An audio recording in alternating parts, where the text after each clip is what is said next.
Good afternoon guys, and today we are back here at Tankersley Golf Club in Sheffield. This is my series of Bootroom Talk, and today we've got another special guest, Bobby Madley. Thank you for coming on.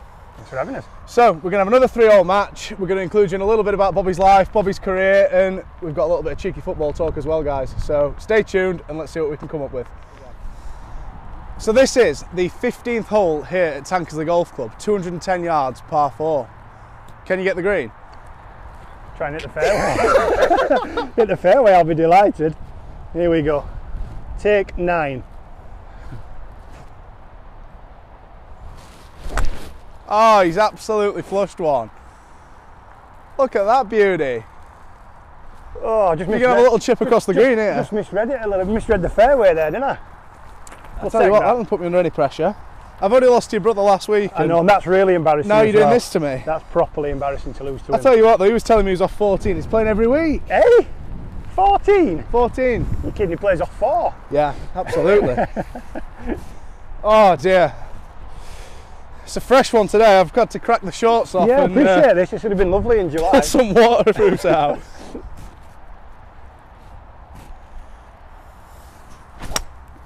Oh, that's no good. That's what pressure does to you, isn't it? Precious for tyres, I said this last week. I'm going to have wedging from there. That is not how to do it, guys. Here we go. So, it's been quite a rollercoaster few years for you, hasn't it? I mean, a lot of conspiracies went off. Was it 2016? 2018. 2018. Yeah.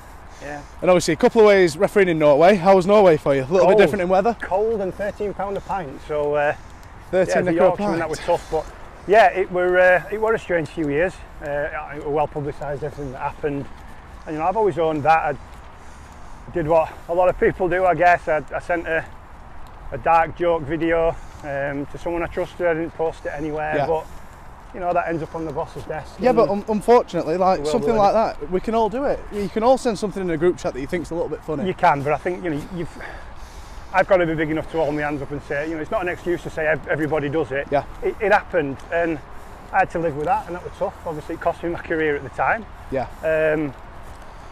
Thankfully, I'm back refereeing in England now, but yeah, it were a really difficult. I mean, it can only put a massive strain on you mentally as well. And I mean, this is something we talked about a little bit off camera. Is obviously, and this is why we're here doing this series. Is it can only take something like so little in your life where that split second changes your life. Yeah.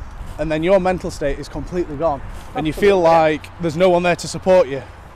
Yeah, I were really fortunate, I guess, that obviously Andy did the video with you last week, and we are really close. We don't fall out. We are best of friends. Yeah. That was obviously hard for them to watch as well, to watch your career suddenly be taken away. And it is important. The hardest thing for me was I dealt with negativity around refereeing all this time. Yeah. But suddenly when something personally happens and blows up nationally in the press, you know, you're not really prepared for that. And it was tough. It took a massive strain on me. Took a lot of support from friends and family to dig me out of the deep hole. Absolutely. I mean, I can only imagine for people that haven't got the friends and families how hard that must be, and that's where something like Andy's Man Club would be the ideal point for them, and that's like a standing ground where these guys can go and just relay the problems to other men and actually see how other people are feeling, that it is not just yourself in these situations. It happens in day-to-day life where something could go wrong at work and a boss not take a liking to you, and that's it. Look, I think that, I said to you again, we spoke off camera, having friends and family is one thing as well, having their support. But the main thing I did was actually I went and spoke to a professional. Yeah. And just speaking to someone who I didn't know, whether that's in a group like at Andy's Man Club, whether it is just speaking to a professional one-to-one, it might sound a little bit cheesy, cliche to say that saved my life in that sense. It certainly saved me as a person, because it gave me an opportunity just to get things off my chest with. It's so different. Like as we say, we know what's happened with my dad. Yeah. Something like that could have changed his life, but it's good that it's changed your life for the better. And look at like now, we're going to talk about, we're on the incline and we're on the way back up, aren't we? And from that little peak on the bottom, we're just starting to get back, and it's going to be a really, really exciting future for the next few years, isn't it? Hopefully so. And I hope I don't lose this match. Unfortunately, I've got a habit at the minute of fatting fairway woods coming straight out the car, and these are what's been making up for it. So let's hope to God that we can pull myself out of it.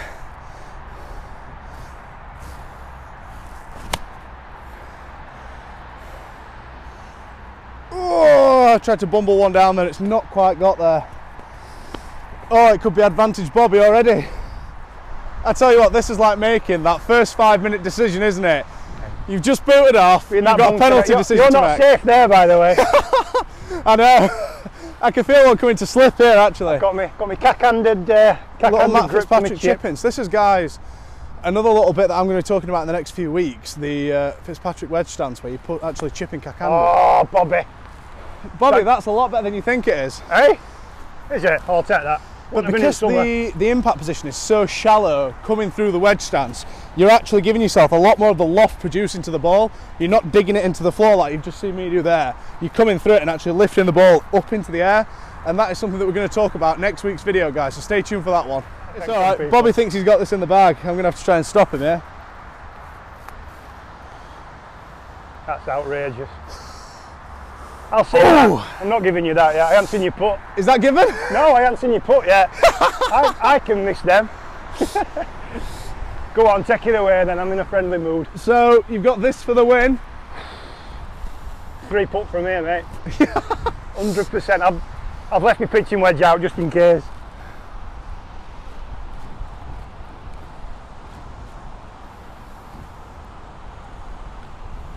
I tell you what. Oh. Great weight. Gentlemen's half. Having that, thank you very much. Match evens. Top man. We've had a few messages coming from subscribers, and one of the main ones that keeps popping up that I didn't get a chance to ask your brother last week is, do you guys actually wish that you could go in for a post-match interview? So after the game you finish, the players get their say. Yeah. Do you wish you could have yours?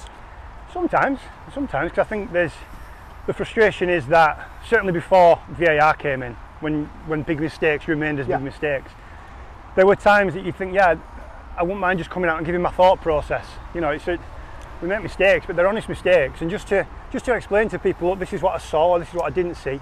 I did actually try it. We had a tournament in Hong Kong, and they tried it with Sky Sports after the game, and it was fine, and there were absolutely no way they were trying to catch us out, but because they were interested in the conversation, they kind of threw a bit of a grenade question in there. Yeah. The problem is, if television are going to do it, our media is not the kindest to referees in this country. If they wanted to do it purely for education purposes, absolutely. But it's not. I think it would end up just for entertainment. And throw someone under the bus. It would be, try and get a storyline, isn't it? All it needs is that little soundbite, and suddenly, you know, it's a massive story. So it's almost safer. It's on front page of the Sun that tell the truth all the time. Oh yeah, tell me about it. You're almost safer as a referee just to say, do you know what?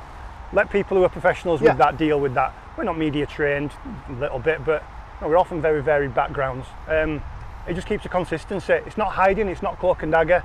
I'm sure it'll move into that aspect with VAR, where people will be able to hear it in years to come. So there will be more of an understanding. As if they were marked up in the booth. I think that, I could see that. Yeah.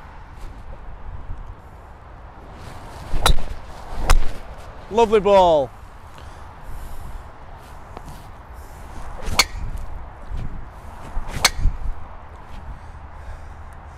So obviously, coming back into English football, you come back into the exotic weather from -14 in Norway.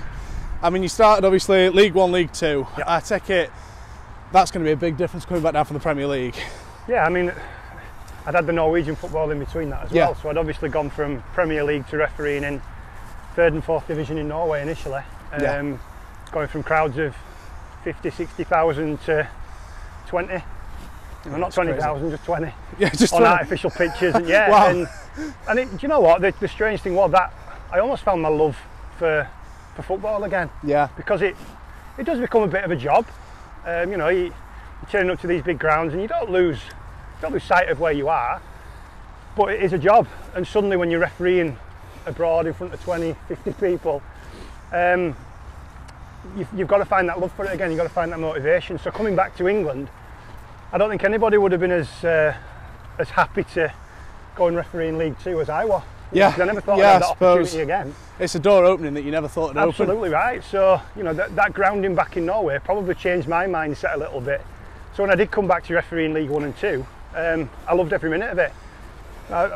Me and Andy grew up as Huddersfield fans, so we've grown up watching 3rd and 4th division football a lot of the time. Been to Accrington Stanley a few times. Yeah. Chased out a few times as well. Yeah, it can be a bit close there. You can hear everything they're saying about you, can't they? Yeah, you can. But it got back into like proper football, you know, and that's not taking anything away from the Premier League at all. But you know, this is fans who are standing on terraces in freezing cold weather, And yeah, I mean, as well, fell in love again. Your first year back in, you actually got the player final, didn't you? I did, yeah. And I mean, to me, you've got to be puffing your chest out at that point a bit and thinking, they do still trust me. Yeah, I mean, Wembley's quite a special place. I never thought I'd have an opportunity to referee there again. So to be given that, your first year as well. Yeah, it was nice. It was a special thing to be able to walk out. It was mid-COVID. The sad thing was I couldn't take any friends or family with us. Yeah, so no fans? No, so there was about 10,000 in, so they were spaced out. But okay. Hey, listen, Wembley never gets boring, whether there's 20 people or 90,000. No, so it's, not. yeah, it was a massive honour to do that. To walk out with that match ball, that's got to be your, I'm going to come back at this. That's your little bite of the cherry there that thinks, I'm on this. Yeah, because very, very few times do you get a second opportunity to do that. And yeah, obviously we're talking mental health. You said yourself about your own situation. There are lots of people who aren't in a position to have a second chance, whether that's professionally or personally. So I've got an 8 iron in my hand. I reckon you got 130, just a bit of pill. I think you're good with 8. Right, okay. I'm not good with any of them, to be fair.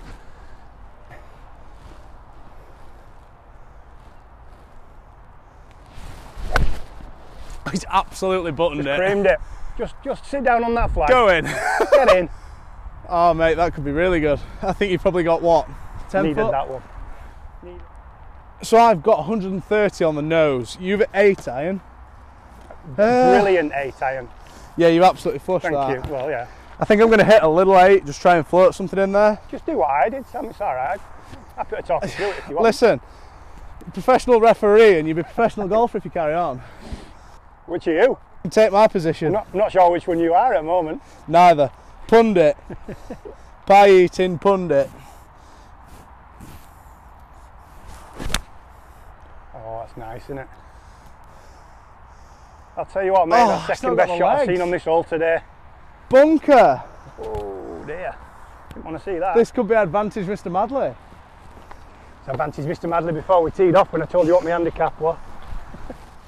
We're in trouble. We aren't. Big trouble. You are.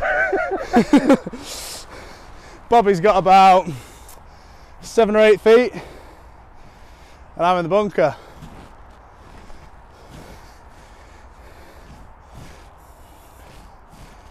Come on. That's a great shot. Oh, it's terrible. I'm throwing it away. It's terrible and I'm throwing it away today, guys. So I am in a world of trouble here. I've ditched the shorts and every time I've ditched the shorts I've lost. It's true. An easy excuse. I've got to make this and hope that you 2-putt, 3-putt even. That I can do.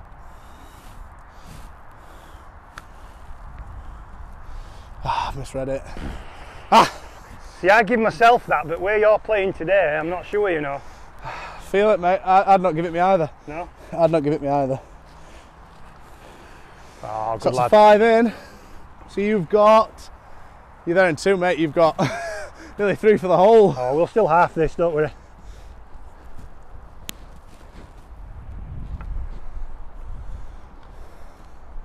Oh.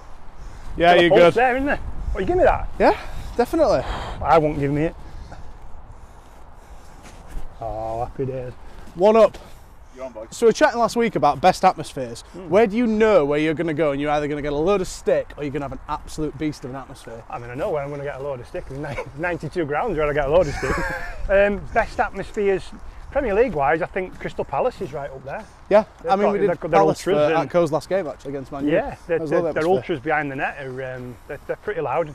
Even yesterday, and they got beaten the game yesterday, and they're still singing at 3-0. Still singing, yeah. Palace is impressive. I mean, Millwall's always a good place to go. Yeah. There's a good atmosphere there. I think Wolves is actually picking up now, to be honest. I haven't been there for a long time. Yeah, it's a while That's starting since to I've pick up been. now. But you usually find the lower. I like the League 1 and 2 grounds because you've got that. There may be smaller crowds, but you know there's no tourists there. You know, It's fans and love, isn't it? That is your working class football, where they definitely. go to work in the week and they go for the week and they go for the Yeah. love of the team and the love of the town. And it's as you said earlier, you know, sometimes the smaller crowds, you can hear a lot more of what's being said. It's not just a noise there. So, you know, you can hear those little personal comments at you and telling you how good you've been that afternoon. So, yeah, the smaller Fantastic ones, referee. absolutely, yeah. I think you made a very good decision one. there. Yeah, I've not heard that one yet, but at some stage in my career I might get it. You never know. With a bit of luck. With a bit of luck. This is hole 17. Yeah. You've got 240 to fly that first bunker. Have you got it in the locker? I'm just thinking of running up a bit short. Just thinking, just laying I can up do there. it about 120 and just leave it short. How about that? Here we go. I tell you That'll what, do. that is an absolute beastie. That'll do. It'll either clear the bunker or be just level with it. Yep, nicely, just to the right of the bunker. Ooh. You think it's gone in it? No, it's just in between them. Ooh. Bit of local knowledge there. Bit of local, yeah, absolutely. First time here. First time here, yeah. Follow that. One down, that's not what you wanted to see, is it? I wanted to see it. Love that. Going in for the 90th minute equaliser. Oh, you're in trouble when you're playing for a draw, aren't you? Yeah.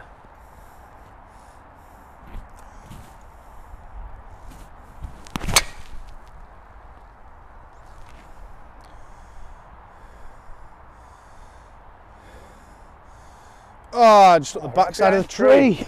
Horrible. Oh, could be going down again. So another one that we've had in a lot is best refereed game. What is your favourite game that you've ever refereed? I'd probably say championship playoff final. Yeah. Because there's so much on it. Financially, I think it's the biggest game in the world. What year did you referee? I can't remember the years. 2016 maybe. Was that where Diarme picked it out of the locker and It cracked was one in good there? shout, yeah. Chef Wednesday. Chef host, Wednesday. So I think Unlucky the deed. yeah. So as a West Yorkshire ref to do, you know, an East Riding team against a South Yorkshire team in the playoff final were quite special. So, and you can feel that pressure building up in the week, building up to it. You know what's at stake, and you don't want to be that one person. Again, no VAR, so you don't want to be that. I mean, that was one hell of a strike, wasn't it? It was a great strike. I was right behind it as well. And, I'd be stood there going, Kyle! I just remember, the only thing I remember about the game, because you're concentrating that much, is it went out for a goal kick. Right. And I just remember thinking, it's full time. As soon as he kicks this, it's full time, and I haven't had a negative impact on the game. I think with one yellow card in it. So that one sticks out. I think but one of the other ones that stuck out, my first red card as a Football League referee was at Deepdale, was at Preston. It was my first championship game. And as the goalkeeper backed off to take a goal kick, Deepdale duck, it was about a 7-foot duck, mascot at Preston. he grabbed on the keeper's shirt. Yeah. And the keeper turned around and he was going to leather him, he was going to have a go, and I was like, I can't do this, so I ended up having this duck removed. And he got led by a steward around the pitch. And I'm stood thinking, what am I doing here? And the day after, Sheffield United had played live on television. And at half time, Captain Blade at Sheffield United had a little sit-in protest on the pitch with a sign saying "Free the Preston 1," and I was just like, what have I done here? What have I done? So football can be quite bizarre in that sense. Yeah, I can see that. So definitely two games that stick out. One for pressure reasons, and the other one just purely for. I never expected to send off a duck. Touching on red cards, did you have 3 in your first Premier League game? Yeah, just about going under the radar. Yeah, nicely to go in there, just being steady. Just that you drive and think, 0-0. Bang, bang, see you later. Hey, listen, go big or go home, that one, wasn't it? Go big or go home. So if I can put a good one on here, I've got a chance of winning this match, good one on here, it's all over. I mean, I've played like a 3-legged donkey that is just on its way to Tesco Meat Factory.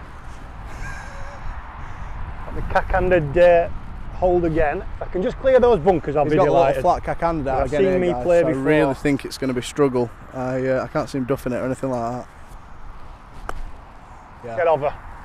Yeah, it's not going to run right far, down to the green. I will take it. It's percentage play, and I am in an absolute heap of tom tit.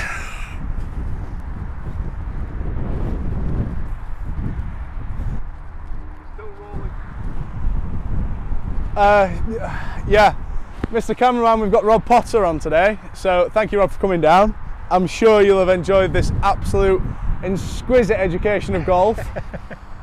I am in what's called Cow Corner here. Well, I'm going to learn how to play this shot because I get this shot quite a lot stuck behind a tree, so I'm going to watch the expert do this. I'm actually considering going under the tree left. What are you using?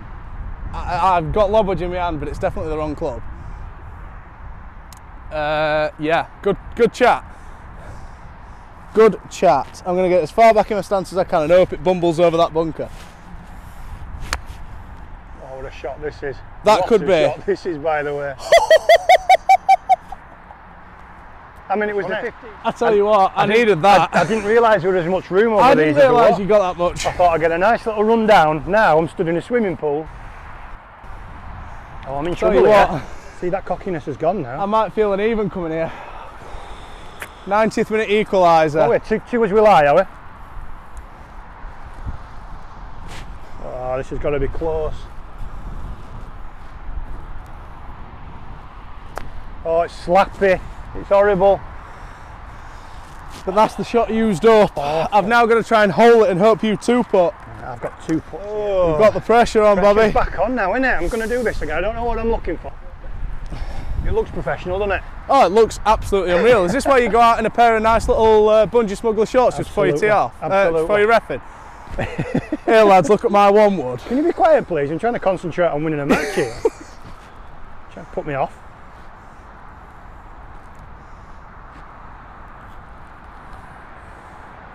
Oh, he pushed it. Ooh. It's not bad. It's not bad, but it could be good enough. It could be good enough.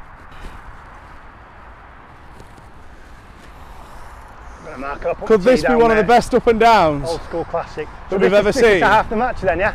This is to half the match. Oh, I hope you get it.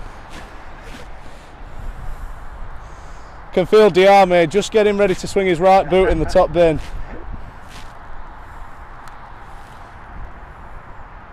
Oh, just pulled it a touch. You've got to see mine? I've got to see it, mate, unfortunately. I've got to see it. Oh, dear me. I've got to see it. I've missed worse than this. I know what's coming here. I know what's coming. The referees are the referees are Oh! Wiped its feet, but we'll take it. Well done, buddy. Sorry.